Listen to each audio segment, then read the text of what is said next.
Good afternoon, everyone. I'd like to welcome you to this afternoon's webinar on what you need to know about cybersecurity in 2018. My name is Lisa Warple, and I lead the cash management team at River Valley Bank. So I'd like to thank you all for joining us this afternoon. I'm in the offices of Wind River, and our speaker this afternoon is Doug Vaughn. Doug maintains responsibility for overall risk operations at Wind River Financial, a merchant card processor in Madison, Wisconsin. His responsibilities include fraud and risk mitigation, credit underwriting, ACH, industry compliance, information security, and disaster recovery. Doug also consults on data security and PCI DSS compliance for customers to help defend against credit card-related data compromises. Doug was previously a senior fraud investigator and internal investigations lead at a large international card processor where he had been since 1999. In this role, Doug investigated payment card fraud on behalf of multiple financial institutions for credit, debit, and prepaid debit card portfolios, from street-level fraud to organized crime, terrorist financing, and money laundering. Prior to this, Doug worked in law enforcement in the greater Madison, Wisconsin area. Overall, Doug has worked directly in payment card fraud and risk for 19 years, and overall risk management for 24 years. Doug has a Bachelor of Arts in Behavioral Science and Law and a certificate in Criminal Justice from UW-Madison. He also maintains the following professional certifications: Certified Financial Crimes Investigator, Certified Information Security Manager, Payment Card Industry Professional, Certified Cyber Crimes Investigator.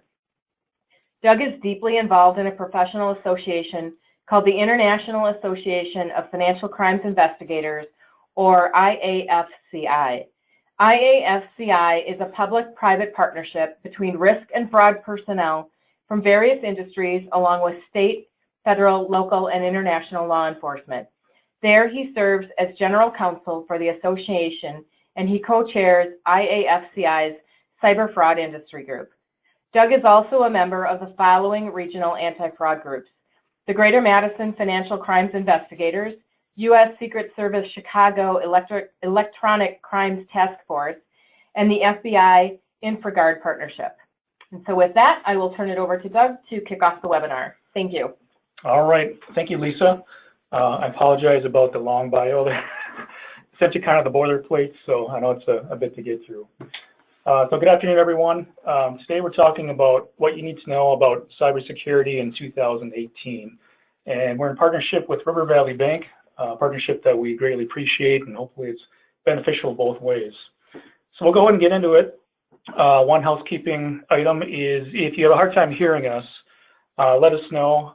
Use the chat function in your console, and we're happy to make an adjustment so you can hear us better, or whatever the case may be. So to start, a little bit about Wind River Financial, for those of you who are not familiar with us. Wind River is a family-owned merchant credit card processor in Madison. We're members of the University of Wisconsin Family Business Center. We're a highly charitable business in support of the local community. We do a lot of work, a lot of volunteer work with Second Harvest Food Bank, Ronald McDonald House. In the past, we've done YMCA and other charities, so we like to stay involved in the community. One of the things we focus on are secure solutions, whether that be in e-commerce, mobile payments, point-to-point encryption, tokenization, virtual terminals, IP terminals, or point-of-sale systems. Essentially, we've got a very high customer retention rate of over 90%, which is pretty much unheard of in the industry, so we're very proud of that. And who am I? Well, most importantly, and first of all, I'm a certified cheesehead, Wisconsin born and bred. I'm a home team kind of guy, so I'm a Packers and Badgers fan. And as Lisa mentioned earlier, graduated at UW-Madison. I am former law enforcement. I've got about 18 years experience in payment card risk and 23 years overall operational risk management. I've done some extensive PCI consulting and breach response as well. And I won't bore you with that last line because Lisa mentioned all that already.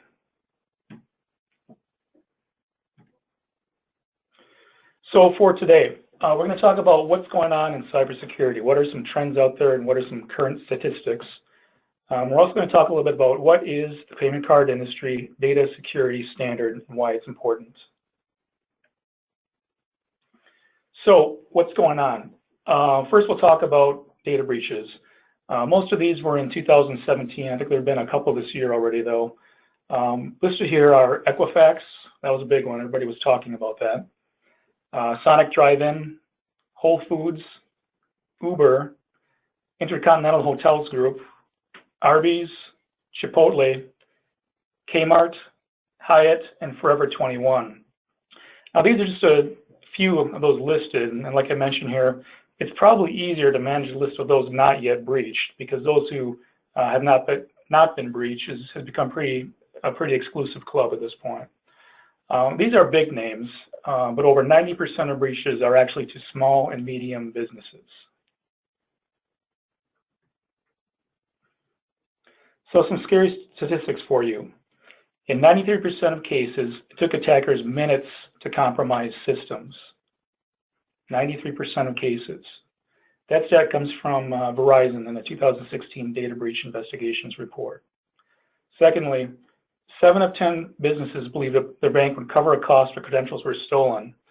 Now, many of us as consumers were protected by federal regulation E if we have fraud on our credit or debit card. But that same Reg E does not cover businesses, and that's something that should be kept in mind. 60% of small companies are unable to sustain their business over 6 months after a cyber attack. 60%, so a majority of businesses cannot sustain after a cyber attack. That stats from the U.S. National Cybersecurity Alliance. Lastly, average cost for small business recovery after a hack is $690,000. Middle market, greater than $1 million. So the point being that there are significant costs after a data breach.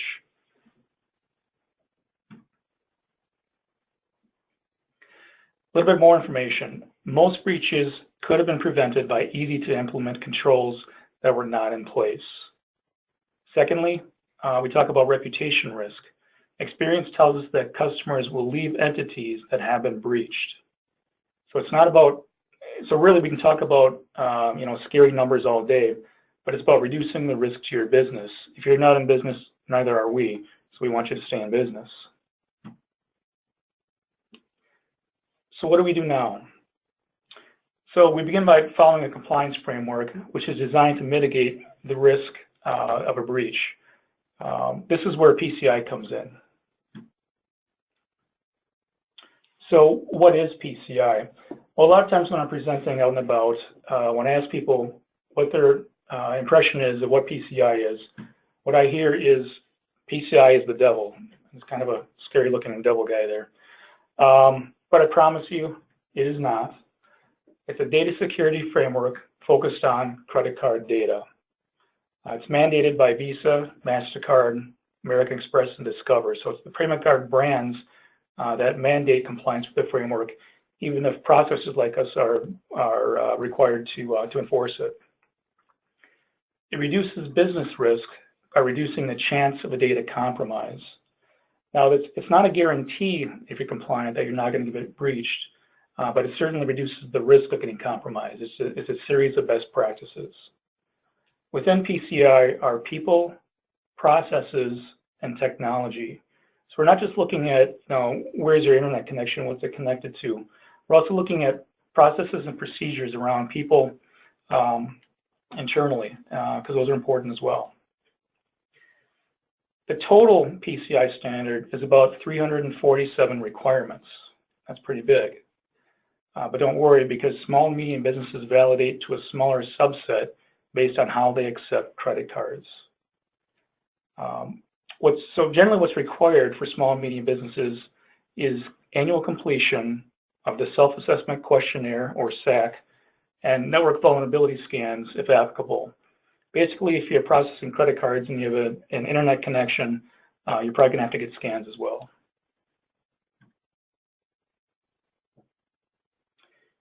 To whom or what does PCI apply? PCI is applicable to any entity that stores, processes, or transmits credit card data. And I'll say that again as the cardinal rule: storing, processing, or transmitting credit card data. It also applies to entities that have an impact on the security of a merchant's credit card data. This may include remote vendors, gateways, e-commerce providers, web hosts, POS providers, etc. So again, it's not just the merchant, it's also service providers, and as we'll get into in a moment, also software. Larger service providers there's a formal list of the larger service providers. We refer to them as level 1 providers. Basically, if they have 300,000 or more transactions per year for all their customers, they're a level 1 service provider. What that means is they've got to do an on-site annual assessment by a PCI qualified security assessor to make sure they're doing the types of things that they need to be doing to protect your customer and credit card data. And I'll show you a quick example here if this works.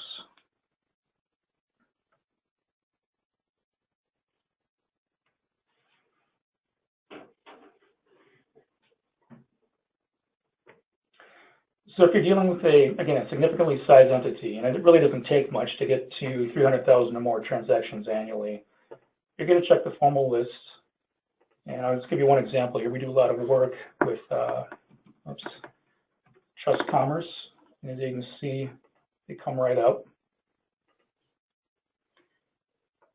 And you can see that they're PCI validated through April 30th of this year.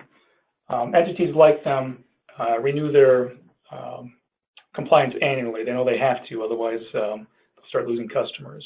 So that's an example of how you can search for larger providers.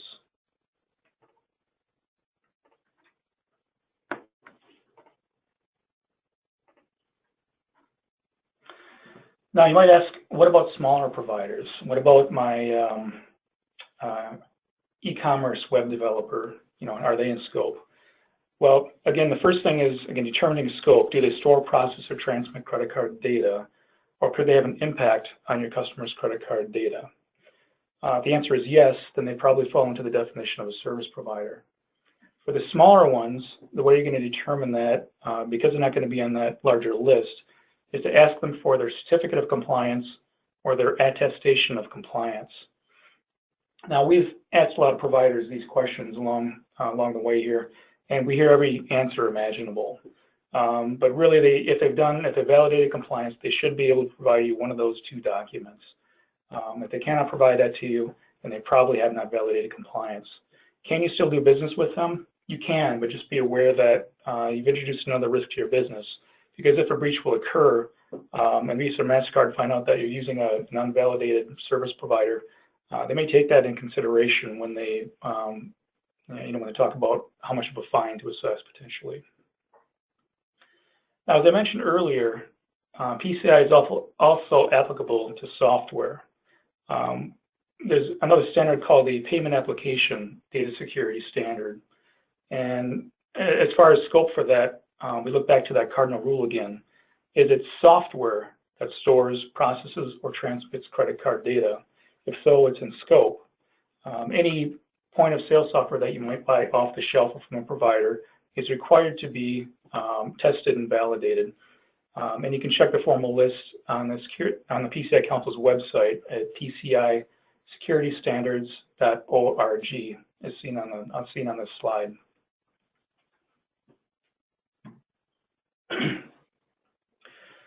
So what are my next steps? Well, if you haven't yet, I was just going through the PCI self-assessment questionnaire. It shouldn't make you nervous, because a lot of people will get nervous thinking, well, if I don't pass it first time through, it looks bad on my business. And that's just not the case. The questionnaire itself is really the tool to help you identify your gaps to compliance. In fact, we work with TrustWave for our compliance questionnaire. And when an entity checks on that they don't have a certain control in place, it automatically builds a to-do list for them so they can address them and then go back in and answer those questions again. Now, PCI questionnaires come in different flavors, like I mentioned earlier. They go, A, B, C, D, and so forth. SAQD is kind of the big dog. It's the whole enchilada, if you will. It's basically most of the 347 requirements. The way you would end up in SAQD is if you're storing credit card data on site, essentially.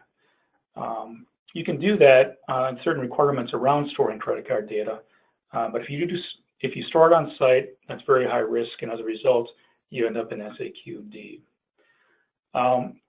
If you end up in SAQD, one document that can help you is called the Prioritized Approach. It's a cost-free document on the PCI Council website, and what it does is it rearranges all the requirements within the standard and puts the highest risk ones first. So it allows you to very quickly address those higher risk gaps to compliance. If you are subject to the external vulnerability scans for PCI, complete and address the vulnerabilities that are found. Now, most entities, well, I'd say a lot of entities that start their scans don't pass the first time, so that shouldn't embarrass you in any way. Generally, what you get back is a very detailed report of which parts of the scan you're not passing, so that you can address them and then scan again. One other recommendation, and one of the messages we're trying to get out, is to potentially maintain IT services for hardware and software patching. This is really the first generation that's managing this level of technology, and the message we're trying to get out is that it has really become a cost of doing business in this day and age. You've got to think about data security in all your business decisions, really, because anything can introduce vulnerabilities to your environment. Again, ensure all of your providers are PCI compliant. Basically, all the breaches that you've read about recently, the larger ones, are cases where an external provider to that entity was first breached, and the attacker gained access to the merchant environment through that third-party provider. So it's worth the time to check out your providers and make sure that they're compliant. Specifically, pay attention to those that would remote into your network. I'll tell you a little story at the end of this, but again, pay special attention to any providers that remote into your computer network.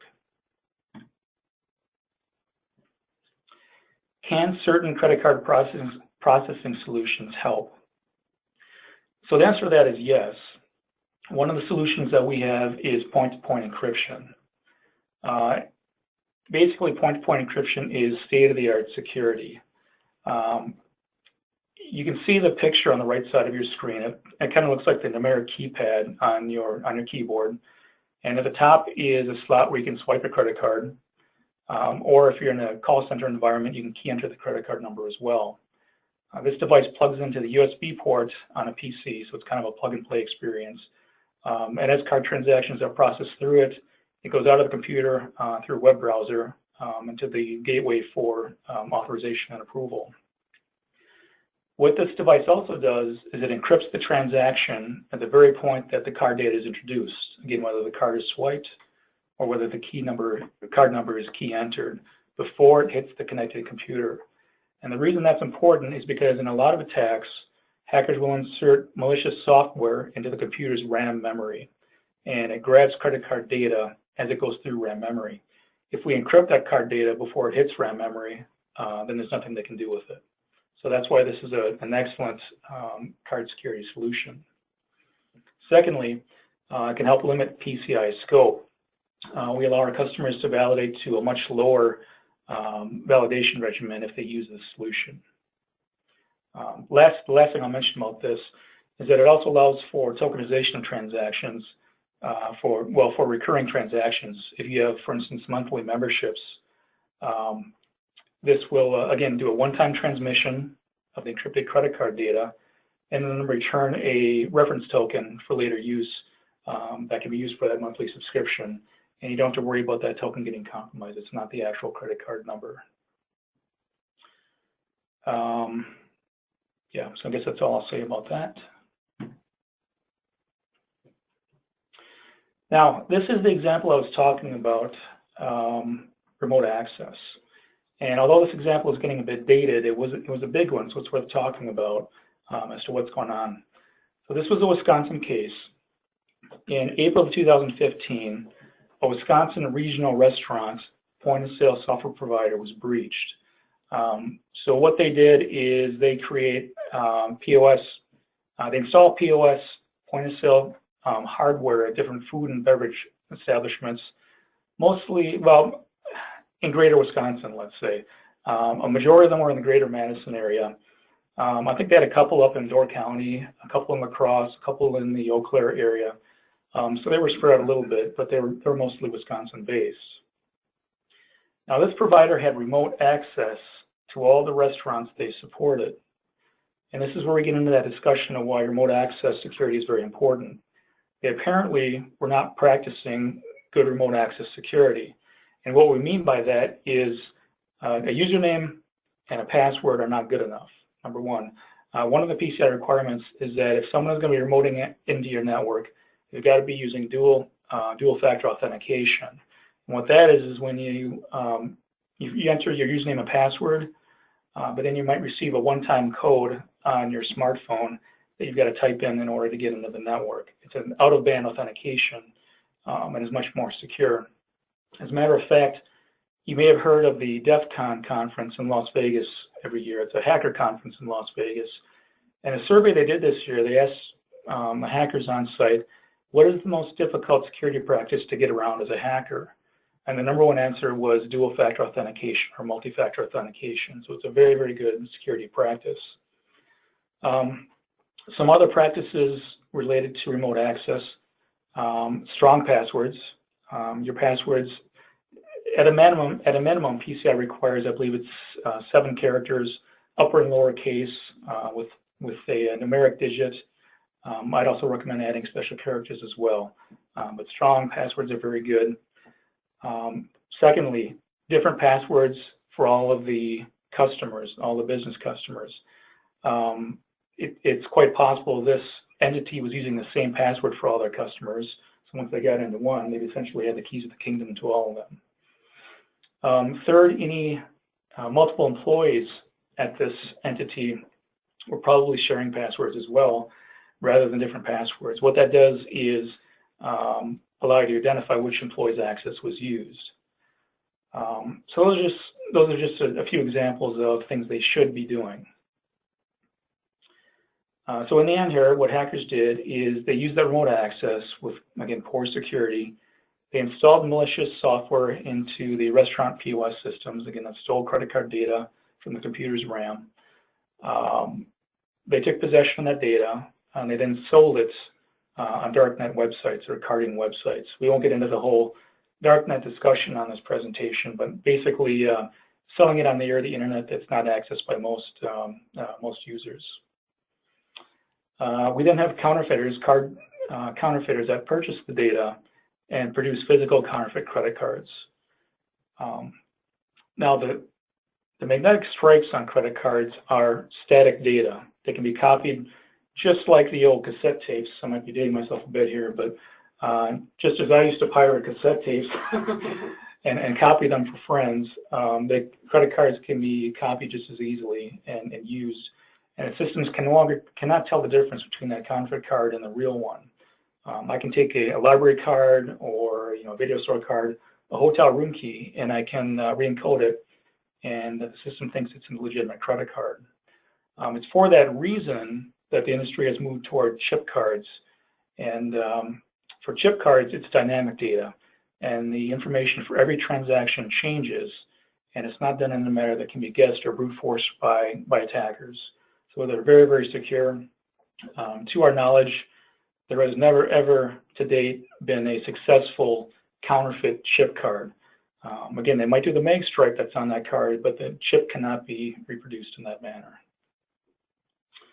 Another thing about this case is that in working with Visa on it, as of July of that year, they mentioned that over 40 service provider breaches, there were 40 service provider breaches year to date, similar to this one. So again, all the customers of those service providers were breached, and this kind of spiders outward, and you have a lot of entities that were breached as a result.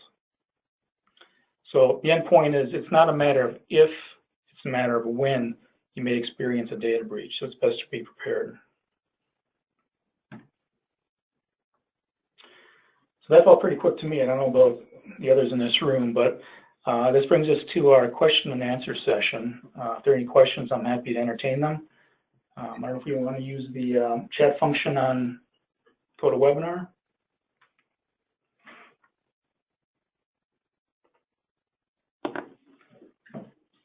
I don't see any as of yet. If you like, you can use your telephone line as well.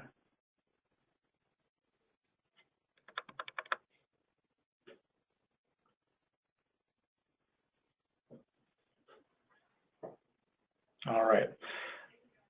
We don't want to keep you waiting all day. As you can see, my email address is on this Q&A slide. So feel free to send me any questions. I'll get back to you right away with answers as I can. But thank you for joining us today. And Lisa, I don't know if you had any comments. Yeah, no, I just want to thank everybody for joining us today. I hope you find this type of educational webinar beneficial. And River Valley will be hosting more of these in the future. So please stay tuned to your email addresses for future invitations. Thanks again and have an incredible day.